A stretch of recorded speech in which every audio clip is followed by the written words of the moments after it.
What is up, and welcome to SGPN's The Daily Dog. I'm your host, Britton Hess, and I'm here with my favorite Underdog Fantasy Pick and Plays for Thursday, August 29th, 2024. If you're new to Underdog Fantasy, sign up with promo code DailyDog at UnderdogFantasy.com or on the Underdog app. You get a $1,000 deposit match bonus.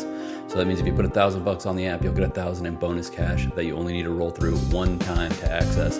That is about as good as things get in pick-em promos, so take advantage of that. If you've got the bankroll, you don't have to use $1,000. You can put $100 and get $100 for free.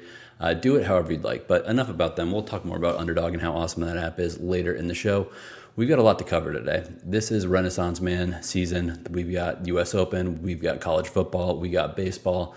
WNBA is also going on. I don't have any picks in that one, but I have plenty to get to today, and I just want to say that this is the time of year where you can really get some advantages if you do handicap multiple sports and if you do consider yourself an expert on multiple sports, because you can tie stuff together from different worlds and hit the books where they least expect it. You know, there's going to be a bunch of favorites in college football that you're going to like on a Saturday, and if you don't necessarily want to lay that juice of minus $250, minus $3. If you're handicapping tennis on a daily basis, you might be able to find another spot where there's a minus 200 favorite, and you can really bring those odds down for you. It's not for everyone. I'm not saying go out there and parlay everything. I'm just saying that it helps to have a deep skill set and have a lot of tools on the tool belt. So let's get into today's picks. We are going to start out with the Colorado versus North Dakota State football game. This game is really interesting. Colorado State has won their last 6 games as an underdog versus FBS opponents. Read them. Last 6 games as an underdog versus FBS opponents. That goes back to 2011. The most recent one was they beat Iowa as an underdog in 2016. I know a lot of people are going to be saying, oh, well, 2016, that's a long time ago. None of those kids are there anymore. Coaching staffs have changed, blah, blah, blah, blah. None of the kids that were on the 2011 team that beat Kansas as an underdog as well were on that 2016 team. North Dakota State's a special program. I know a lot of us don't follow FCS as closely as some, but North Dakota State is always in the mix. They've had double-digit wins for 15 years. They've beaten obviously plenty of FBS teams. They won, I think it was 9 out of 11 championships at one point in the FCS division earlier this decade, basically from the 20-teens through like the early aughts. So they are a dynasty program. They're ranked number 2 in basically every FCS poll behind South Dakota State. They've got an offensive line or an offensive tackle in Gray Zaber, who is going to be drafted in this spring. They've got a quarterback who's been playing with them for a few years. He's a dual threat guy who can cause some problems. And I am just giving you this preamble on North Dakota State actually being good, because that is why I am on Jimmy Horn Jr. to have at least 48.5 receiving yards in this game. It's because I expect two-way action. It's a 10-point spread, 9.5-point spread. Colorado's obviously the favorite as the FBS team here. But I think that they're going to need to pass deep into this game, because I think that their defense is going to have trouble slowing down North Dakota State. North Dakota State has a lot of veterans on that D and a lot of veterans in their trenches. So again, I think that there's going to be some back and forth offensive action in this game. Jimmy Horn is back from last year.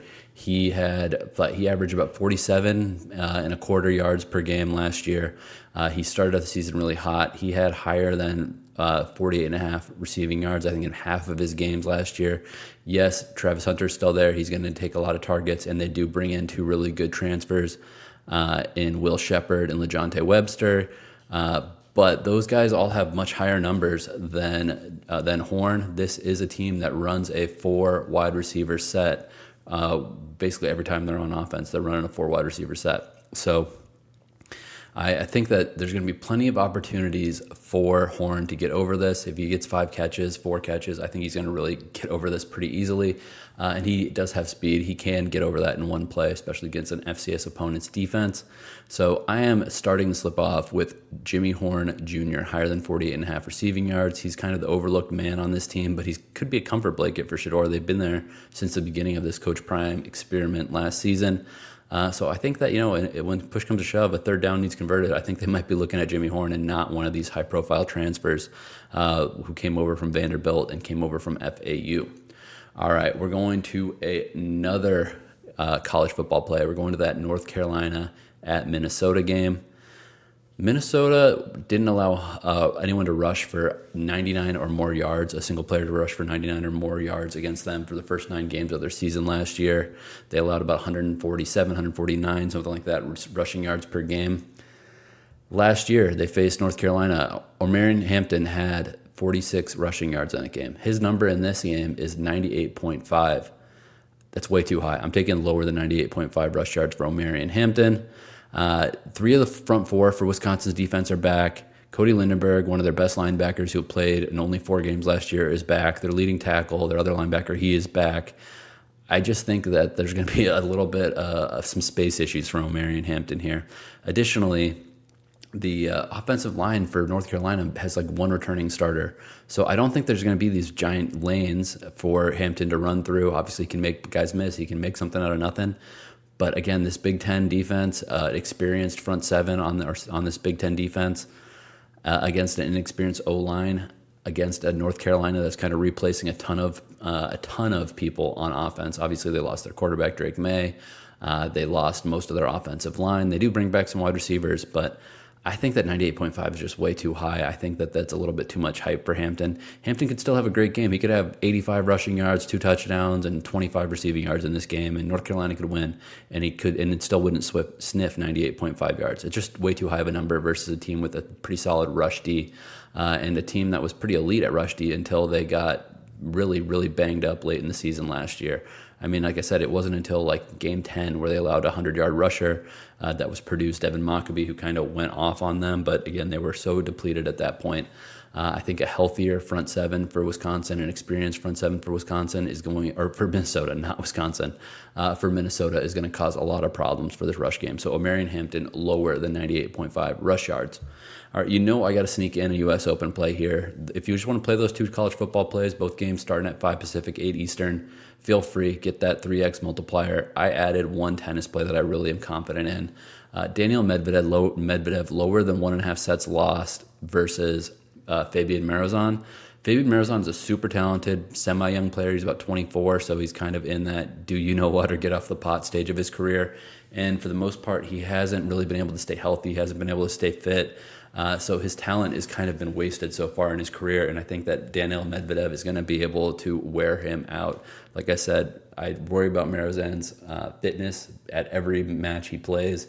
If he had, Energizer battery, and if I knew that, injury and just running out of gas wasn't going to be a factor, I think this guy could be, in the conversation to win slams. But that is just not who he is, and we've seen enough of him to know that it's probably not who he's ever going to be.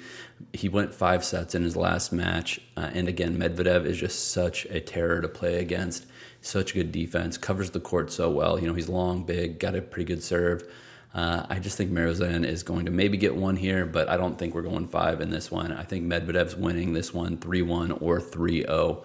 These 3 plays together, which are Danill Medvedev lower than 1.5 sets lost, Omarion Hampton lower than 98.5 rush yards, and Jimmy Horn Jr. higher than 48.5 receiving yards, come together for a 3.66x multiplier. Let's get that one home.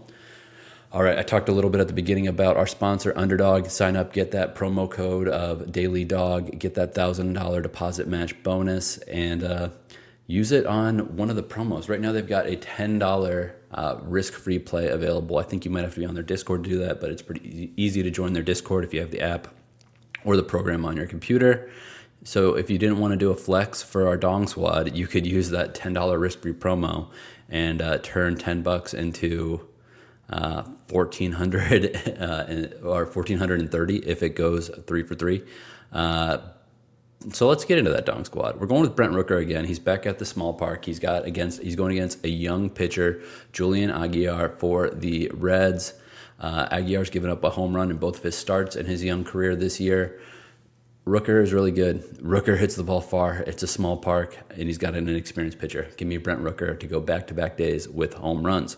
Next, we're going to Jesse Winker versus Ryan Nelson. This is a massive 5.74 multiplier.